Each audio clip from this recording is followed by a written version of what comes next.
Hello friends, मैं नकुल हमारी YouTube channel में आपका स्वागत करता हूं। आज हम देखेंगे कि बिलेटेड रिटर्न यानी कि ड्यू डेट के बाद जो रिटर्न हमारी फाइल होती है वो हम कैसे करेंगे। तो आज हम भरने वाले हैं ITR 4 जो हमारी बिजनेस की होती है, जिसमें हमारे इनकम के 4 सोर्स आते हैं। पहला हमारे सैलरी से होती है इनकम, दूसरा हाउस प्रॉपर्टी से, तीसरा प्रॉफिट और गेन इन बिजनेस और प्रोफेशन से, और चौथा हमारा अदर सोर्स से अगर कोई इनकम आ रही है तो हम ITR 4 भरते हैं। तो चलिए दोस्तों देखते हैं कि ITR 4 कैसे भरते हैं। सबसे पहले आपको लॉगिन करना है अपने पैन नंबर से। पैन नंबर से लॉगिन करने के बाद यहाँ पर आपको फाइल नाउ का ऑप्शन मिलेगा। यदि आपको ऑप्शन नहीं आता है तो आपको e file, income tax return and file income tax return पर क्लिक करके आप आगे बढ़ सकते हो। यहाँ से आपको असेसमेंट ईयर सेलेक्ट करना है। असेसमेंट सेलेक्ट करने के बाद आपसे पूछेगा आप ये रिटर्न कैसे ऑनलाइन मोड भरना चाहते हो या ऑफलाइन मोड। अभी फिलहाल हम ऑनलाइन भर रहे हैं तो इसमें ऑनलाइन पे क्लिक करेंगे एंड कंटिन्यू पे क्लिक कर देंगे। क्लिक करने के बाद आपसे पूछेगा कि जो पैन कार्ड है वो इंडिविजुअल का है, HUF का या फिर अदर्स है। तो इसमें हम इंडिविजुअल की ITR फाइल कर रहे हैं तो आप इंडिविजुअल सेलेक्ट कर सकते हैं, और जो आप जिसकी भी आप रिटर्न फाइल करना चाहते हो उसके हिसाब से आप यहाँ पर सिलेक्ट कर सकते हैं। अलग अलग ऑप्शंस अलग अलग पैन कार्ड के हिसाब से यहाँ पर आते हैं। तो यहाँ पर कंटिन्यू पे क्लिक करना है। उसके बाद पूछेगा आपसे ITR 1 या 2 या 3 या 4 जो भी आप भरना चाहते हो तो वो आप सिलेक्ट कर सकते हो। अभी फिलहाल हम ITR 4 भर रहे हैं क्योंकि इसमें हमारी सैलरी से इनकम है, PGBP से इनकम है और अदर सोर्स से इनकम है, इसलिए हम ITR 4 यहाँ से फाइल कर रहे हैं। तो ITR 4 पे आप क्लिक करेंगे एंड प्रोसीड विद ITR 4 पे क्लिक कर देंगे। क्लिक करने के बाद नीचे आना है आपको। आपसे नीचे पूछेगा डॉक्यूमेंट जो जो आपको चाहिए होते हैं ITR 4 भरते टाइम, वो आपको यहाँ से बताएगा। व्यू मोर पे आप क्लिक करोगे तो आपके सारे डॉक्यूमेंट्स यहाँ से शो करेंगे और उनके बारे में डिटेल्स आपको साइड में यहाँ पर शो करेगी। उसके बाद आपको लेट्स गेट स्टार्टेड पे क्लिक करना है। लेट्स गेट स्टार्टेड पे क्लिक करने के बाद आपसे ये अलग अलग क्वेश्चंस पूछेगा, जिसमें आपका पहला है कि taxable income is more than basic exemption limit, यानी कि आपकी जो लिमिट है जो गवर्नमेंट ने टैक्स स्लैब दे रखा है उसकी बेसिक एग्जम्पशन लिमिट से अगर ज़्यादा आपकी टैक्सेबल इनकम हो रही है तो आप ये ITR फाइल कर रहे हैं तो आपको ये सिलेक्ट करना है। दूसरा नीचे ऑप्शन है कि इसमें 3 ऑप्शन दे रखे हैं अलग अलग। तो इसमें आपका पहला ऑप्शन ये कहता है कि यदि आपके करंट अकाउंट में 1 करोड़ से ज़्यादा का डिपॉजिट हुआ है, यानी कि अमाउंट डिपॉजिट हुआ है, क्रेडिट हुआ है, तो आप ITR आपको फाइल करनी पड़ती है, तो उसके लिए आप यहाँ पर सिलेक्ट कर सकते हो। दूसरा आपसे नीचे पूछेगा आपसे कि आप फॉरेन ट्रैवल्स के लिए गए हो, आप फॉरेन कंट्रीज में ट्रैवल्स के लिए गए हो तो 2 लाख रुपए से ज़्यादा का वहाँ पर खर्चा हुआ है तो इसलिए आप ITR फाइल कर रहे हो। तीसरा है हमारा आपका इलेक्ट्रिसिटी बिल 1 लाख रुपए से ज़्यादा का आया है पिछले प्रीवियस ईयर में तो आप ITR फाइल कर रहे हो। इसके अलावा अदर्स है, यानी कि इनमें से किसी भी कंडीशन में अगर नहीं आते आप अदर्स में सेलेक्ट कर सकते हो। अदर्स में सेलेक्ट करने के बाद कंटिन्यू करना है। कंटिन्यू करने के बाद आपको नीचे आना है। यहाँ से आपकी पर्सनल इन्फॉर्मेशन आपसे बोलेगा तो आपकी पर्सनल इन्फॉर्मेशन आपको चेक कर लेनी है। फिर आपसे नीचे पूछेगा नेचर ऑफ एम्प्लॉयमेंट, एम्प्लॉयमेंट कैसा है आपका, यानी कि क्या आप करते हो, सेंट्रल गवर्नमेंट में काम करते हो, स्टेट गवर्नमेंट में हो, आप पब्लिक सेक्टर अंडरटेकिंग में हो, पेंशनर हो या फिर अदर्स, जो भी आपको सिलेक्ट करना है आप यहाँ से सिलेक्ट कर सकते हो अपने स्टेटस से अपने अकॉर्डिंग। ठीक है, यहाँ पर आप अदर्स पे क्लिक कर सकते हो अगर आप नॉर्मल टैक्स पेयर हो। उसके बाद नीचे आपसे पूछेगा फाइलिंग सेक्शन, तो इसमें आपके 4 सेक्शन आते हैं। अभी फिलहाल हम जो भर रहे हैं वो बिलेटेड रिटर्न है, यानी कि हम ड्यू डेट के बाद रिटर्न फाइल कर रहे हैं तो इसमें आपको ये वाला सेक्शन सिलेक्ट करना पड़ेगा। यदि आप ड्यू डेट से पहले फाइल करते हो तो आपको ये सेक्शन सिलेक्ट करना है। तीसरा होता है रिवाइज के लिए, यदि आपको रिटर्न अपनी रिवाइज करनी है, यानी कि पीछे आपने रिटर्न फाइल करी और वो आपसे गलत भर गई है या फिर कोई इन्फॉर्मेशन ऐसी है जो आपको देनी चाहिए थी जो आपने नहीं दी है, तो आप अपनी रिटर्न को रिवाइज कर सकते हो। तो यहाँ से रिवाइज पे आप क्लिक कर सकते हो। उसके बाद है सेक्शन 119, इसमें होता है कि कुछ कंडीशन में गवर्नमेंट आपको देती है, छूट देती है कि आप अपने रिटर्न को फाइल कर सकते हो। उसके बाद आपसे ये कहेगा कि किसी नोटिस के रिस्पांस में आप ये आईटीआर फाइल कर रहे हो, तो यदि अलग अलग नोटिस के अकॉर्डिंग जो भी आपको अगर है तो वो आप यहाँ से सिलेक्ट कर सकते हो, अदरवाइज आप इसको लेफ्ट भी कर सकते हो। नीचे आपको आना है। नीचे आने के बाद आपसे ये पूछेगा कि are you opting for new tax regime. जैसा कि दोस्तों सब जानते होंगे आप लोग कि फिलहाल अभी 2 स्लैब रेट चल रहे हैं, एक ओल्ड चल रहा है, एक हमारा न्यू स्लैब रेट चल रहा है। ओल्ड स्लैब रेट के अकॉर्डिंग आप अगर सेलेक्ट करना चाहते हो तो आपको ये नो सेलेक्ट करना पड़ेगा, और न्यू स्लैब रेट के अकॉर्डिंग आप करना चाहते हो तो आपको यस पर क्लिक कर सकते हो। उसके बाद नीचे आपसे ये पूछ रहा है कि आप किसी रिप्रेजेंटेटिव एसएससी के द्वारा भरना चाहते हो, यानी कि भर रहे हो आप रिटर्न, तो आप उसके लिए यस या नो इसमें फिल कर सकते हो। नीचे आपसे पूछेगा कि बैंक अकाउंट के लिए कि आपका यदि टीडीएस का या किसी भी तरीके का रिफंड है तो वो आपको किस बैंक अकाउंट में चाहिए, तो यहाँ से आप उस बैंक अकाउंट को सिलेक्ट कर सकते हो। अगर आपको किसी और बैंक अकाउंट में चाहिए तो यहाँ से आप ऐड भी कर सकते हो। यहाँ से आपको कंफर्म करना है। कंफर्म करने के बाद आपको नीचे आना है। अब आपसे पूछेगा इनकम के बारे में, आपकी जो भी इनकम है वो आप यहाँ से अपनी इनकम डाल सकते हो।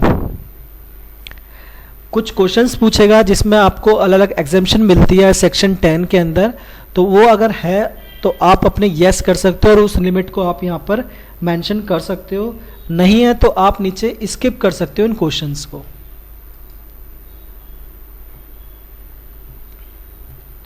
उसके बाद मैक्सिमम डाटा हमारा जो आता है वो प्री फिल्ड होकर आता है, जो आपका 16 और एआईएस होता है। एआईएस इसके बारे में मैं आपको नेक्स्ट क्लास की वीडियो में आपको बना के मैं बता दूंगा कि ये होता क्या है, कैसे कैसे और क्या क्या इसमें इंफॉर्मेशन आती है। फिर हमारी सैलरी से इनकम है, तो सैलरी से आपकी जो भी इनकम है वो आप यहाँ पर एडिट पे क्लिक करके डाल सकते हो। जैसे ही आप एडिट पे क्लिक करोगे ये फॉर्म आपका ओपन हो जाएगा, जिसमें आपसे पूछेगा salary as per section 17 subsection 1। तो सेक्शन 17 सबसेक्शन 1 के अकॉर्डिंग, यानी कि जो भी आपकी बेसिक सैलरी है, वेजिस वगैरह है, वो सारे के सारे आप यहाँ पर ऐड कर सकते हो पूरे 1 साल के। उसके बाद वैल्यू ऑफ प्रिक्विशिट, वैल्यू ऑफ प्रिक्विशिट होता है आपका नॉन कैश बेनिफिट्स, जो आपको कैश में नहीं मिल रहे हैं, ठीक है, तो वो आप यहाँ पर डाल सकते हो। उसके बाद है lieu of salary as per section 17 subsection 3, यानी कि आपके जो रिटायरमेंट बेनिफिट्स जो आपको अलग अलग कंपनीज देती हैं वो अमाउंट आपको वहाँ पर डालना है।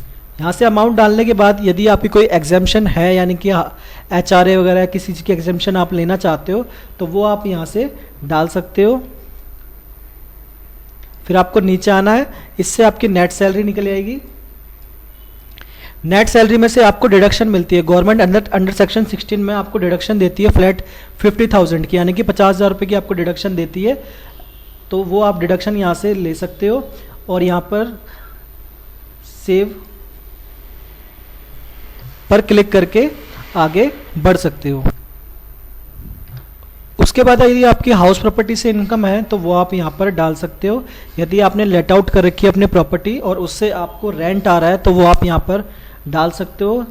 Add edit details of breakers पे जाके यहाँ से आपसे पूछेगा कि आपकी कैसी है प्रॉपर्टी, सेल्फ ऑक्यूपाइड है, लेट आउट है, तो आप जो भी आप सेलेक्ट करके यहाँ पर डालोगे। जैसे लेट आउट है यदि है आपकी प्रॉपर्टी तो यहाँ पर आपको ग्रॉस रेंट डालना है, जो भी आपका ग्रॉस रेंट है। सपोज करो जैसे आपका 10,000 रुपये अगर महीने का रेंट आपको आता है तो टोटल आप यहाँ पर 1,20,000 रुपये यहाँ पर डाल सकते हो। उसके बाद है अगर आपने लोकल अथॉरिटीज़ को कोई टैक्स पे करा है तो वो यहाँ से लेस हो जाता है, जिससे हमारी एनुअल वैल्यू निकल जाती है।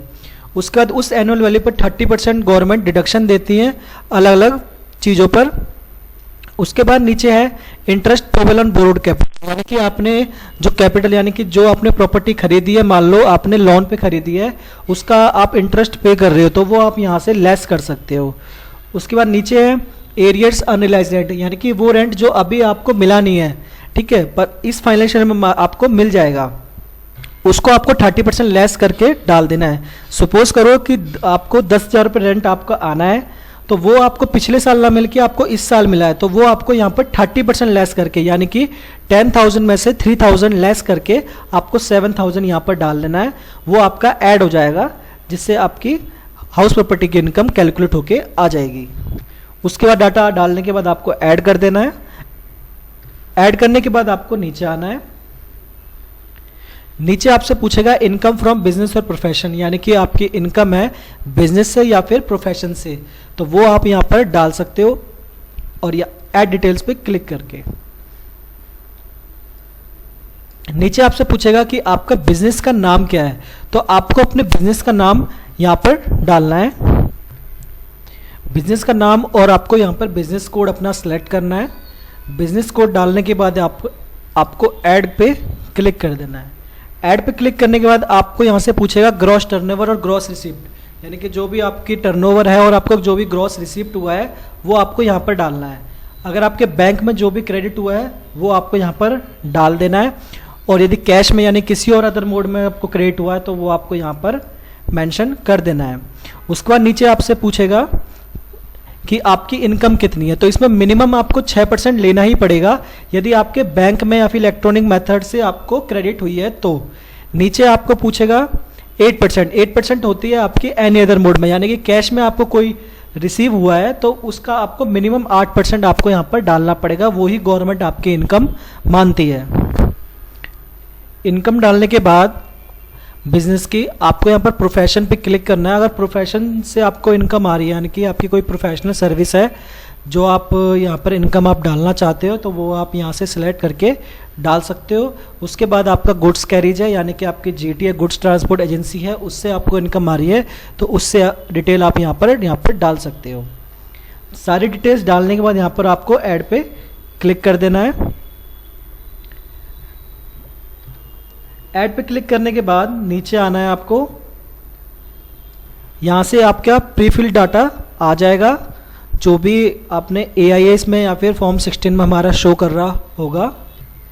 जैसे यहाँ पर डिपॉजिट आया है इंटरेस्ट पर तो वो हमारे यहाँ पे दिखाएगा। उसके बाद सेविंग बैंक अकाउंट में इंटरेस्ट आया है वो आपका यहाँ पर शो कर रहा है, तो यहाँ से आप सारा डाटा कंफर्म करेंगे। कंफर्म करने के बाद नीचे आना है, आपको यहाँ पर डिस्क्लोज करनी है अपनी इनकम और एग्जेम्प्ट इनकम को। यहाँ पर पूछेगा आपसे financial particulars of the business, यानी कि आपको यहाँ पर debtor, creditor, liabilities, secure loan, partners on Capitals वगैरह, एसेट्स, इन्वेंट्रीज, यानी कि बैलेंस शीट का जो भी पार्ट होता है वो आप यहाँ पर डालना है। सारी डिटेल फिल करने के बाद यहाँ पर आपको ऐड पे क्लिक कर देना है। ऐड पे क्लिक करने के बाद आपसे यहाँ से पूछेगा जीएसटी की टर्नओवर, तो आपको यहाँ पर जीएसटी की टर्नओवर आपको डालनी है। ऐड डिटेल्स पे क्लिक करना है और यहाँ से आपको अपना जीएसटी नंबर डाल देना है। जीएसटी नंबर डालने के बाद आपसे टर्नओवर पूछेगा, तो आपको यहाँ पर अपनी टर्नओवर डाल देनी है। टर्नओवर डालने के बाद ऐड पे क्लिक करना है और नीचे यहाँ पर अगर एग्जेम्प्ट इनकम है आपकी कुछ तो वो आप यहाँ पर डाल सकते हो, अदरवाइज कन्फर्म पे क्लिक करके आप आगे बढ़ सकते हो। उसके बाद आपके डिडक्शंस हैं, तो आपको अलग अलग डिडक्शंस मिलती हैं गवर्नमेंट की तरफ से, तो वो डिडक्शन आप डालना चाहो तो आप यहाँ पर डाल सकते हो। जैसे 80D में मिलती है जैसे लाइफ इंश्योरेंस वगैरह की। इसके अलावा 80D में आपको मिलती है प्रिवेंटिव हेल्थ चेकअप की, मेडिकल एक्सपेंडिचर की, ये सारी आप यहाँ पर डालना चाहो आप यहाँ पर डाल सकते हो अपने अकॉर्डिंग। यहाँ पर अलग अलग डिडक्शंस आपकी आती हैं। जैसे मैं डाल देता हूँ कुछ डिडक्शन इस यहाँ पर, और इसके अलावा आपको कोई भी डिडक्शन आपको यहाँ पर डालनी है तो वो मेंशन करके आप कंटिन्यू कर सकते हो। कंफर्म करने के बाद आपको नीचे आना है और यहाँ पर आपको जो भी आपने टैक्स पे करा है वो डिटेल आप यहाँ पर फिल कर सकते हो। जैसे यहाँ पर TDS दिखा रहा है हमारा 237 रुपये, तो वो आप यहाँ पर डाल सकते हो।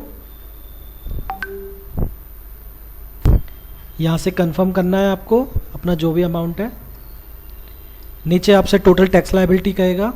यदि आपकी लायबिलिटी अगर 2.5 लाख तक है तो आपको कोई भी लेट फीस नहीं देनी है। यदि आपकी लायबिलिटी 2.5 लाख से ऊपर और 5 लाख से नीचे है आपकी टैक्सेबल इनकम, तो आपको 1000 रुपये पेनल्टी देनी पड़ती है सेक्शन 234F में।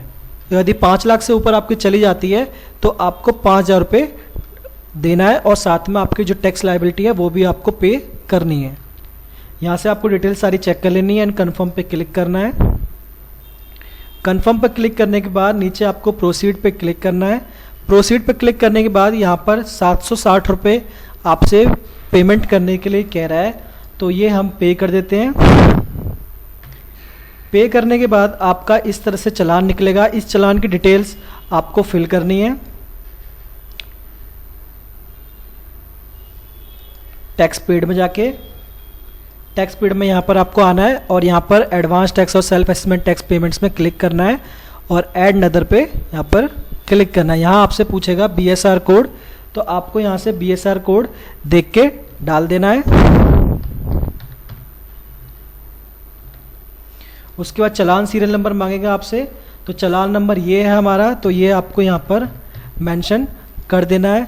चूज डेट, यानी कि आपने किस डेट को ये पेमेंट करी है वो आप डाल सकते हो। जैसे 25/3 को ये पेमेंट हुई है तो आप यहाँ पर 25/3 सेलेक्ट कर सकते हो। 25/3 पर सेलेक्ट करने के बाद यहाँ पर आपसे पूछेगा कितना अमाउंट आपने पे किया है, तो यहाँ पर 760 रुपये हमने पे करा है, तो ये आपको यहाँ पर डालना है और ऐड पे क्लिक कर देना है। नीचे ऐड पे क्लिक करने के बाद आपको यहाँ पर कंफर्म करना है। कंफर्म करने के बाद नीचे आना है, आपको प्रोसीड पे क्लिक करना है। तो यहाँ पर आपको दिखा देगा कि you need to make payment of 0, यानी कि आपको कोई भी पेमेंट करने की अब ज़रूरत नहीं है क्योंकि हमने पेमेंट पहले ही हम कर चुके हैं। यहाँ से आपको प्रीव्यू रिटर्न पे क्लिक करना है एंड क्लिक करने के बाद आपको यहाँ पे जो आपको लाइन ये बोली जा रही है वो आपको टिक करनी है और यहाँ पर आपको प्रोसीड टू प्रीव्यू पे क्लिक करना है और आपको सारी डिटेल्स यहाँ से वेरीफाई कर लेनी है। वेरीफाई करने के बाद नीचे आपको प्रोसीड टू वैलिडेशन पे क्लिक करना है। तो आपके यहाँ पर 2 एरर आए हैं, तो जो भी आपके एरर है उनको सॉल्व करना है और सॉल्व करने के बाद प्रोसीड टू वेरिफिकेशन पे क्लिक करके हमें ई-वेरीफाई करना है। सारे एरर्स सॉल्व करने के बाद आपकी फ़ाइल वैलिडेट हो जाएगी। यहाँ पर प्रोसीड टू वेरिफिकेशन पे क्लिक करके आप ई-वेरीफाई कर सकते हो या फिर आप 120 डेज़ के अंदर अंदर भी ई-वेरीफाई करना चाहो आप कर सकते हो। तो यहाँ से हम ई-वेरीफाई नाउ पे क्लिक कर देते हैं, कंटिन्यू, और आपसे पूछेगा आप किस तरह से आप वेरीफाई करना चाहते हो अपनी रिटर्न्स को, तो वो आपको सेलेक्ट करना। जैसे अभी हम कर देते हैं आधार OTP से। यहाँ से आपको कंटिन्यू करना है, एग्री पे क्लिक करना और जनरेट करना है आधार OTP को। यहाँ से आपको OTP डाल देना है एंड वैलिडेट पे क्लिक कर देना है। तो वैलिडेट करने के बाद आपको यहाँ पर सबमिट करना है। सबमिट करने के बाद आपकी रिटर्न ये फाइल हो चुकी है। यहाँ से आप अपनी रिटर्न की कॉपी यानी कि आप स्लिप निकाल सकते हो ITR-V इस तरीके से। यहाँ से आप सारी डिटेल्स आपकी आ जाएगी। तो आपको ये वीडियो कैसे लगी प्लीज़ कमेंट सेक्शन में ज़रूर बताइएगा और हमारी वीडियोस को लाइक करना ना भूलें और चैनल को सब्सक्राइब भी करना ना भूलें। Thank you so much.